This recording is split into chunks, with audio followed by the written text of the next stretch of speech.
ring ring బిల్ల రూపాయి దండ దండ కాదురా అన్న తామెర మొగ్గ మొగ్గ కాదురా అన్న మోదుగు పూలు పాట పాడిన కాడికి చాలు కానీ అసలు ముచ్చట చెప్పంటారా ఇగో ఏం చెప్పాలి ఇక సీరియల్లో నయం ఇక ఒక్క సీన్ 2-3 సార్లు రిపీట్ అవుతుంది కానీ మన తెలంగాణలో ఏందో అబ్బా దాడులు మళ్ళా రిపీట్ అయితేనే ఉన్నాయి చూడరు ఒకసారి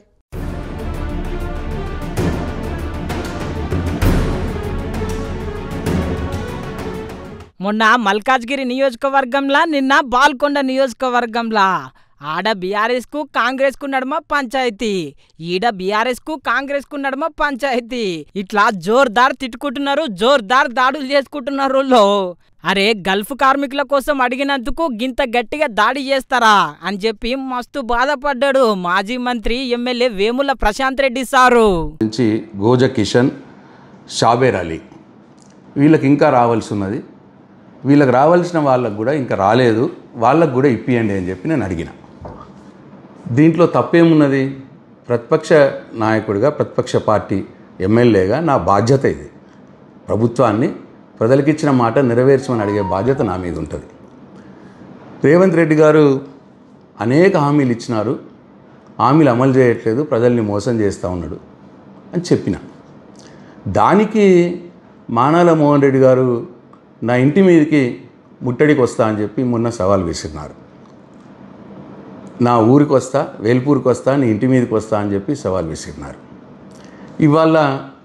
కొందరు కాంగ్రెస్ కార్యకర్తలు వచ్చి నా ఇంటి మీదకి కూడా వచ్చినారు నా ఇంటి మీద దాడి చేసినారు అయిపోయింది ఇప్పుడు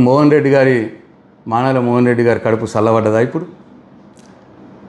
నా ఇంటి మీదకి దాడి చేస్తే ప్రజలకు వచ్చిన లాభం ఏంది ప్రజలకు ఒరిగింది ఏంది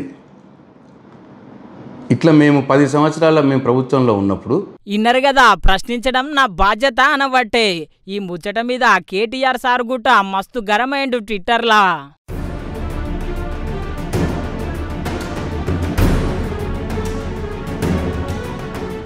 కేటీఆర్ సార్ ఒక్కడే కాదుల్లో బీఆర్ఎస్ లీడర్లు గుట్ట బాగానే గరం అయ్యిండ్రు మళ్ళా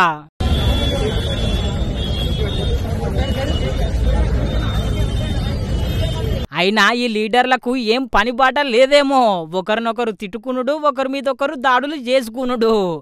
ఇదే గీలకు సరిపోయింది ఇక ప్రజల సమస్యలేడ పట్టించుకుంటారు చెప్పుండ్రి ఇది రాజకీయమా లేకపోతే రౌడీయిజమా అస్సలు సమజ్ అయితే లేదు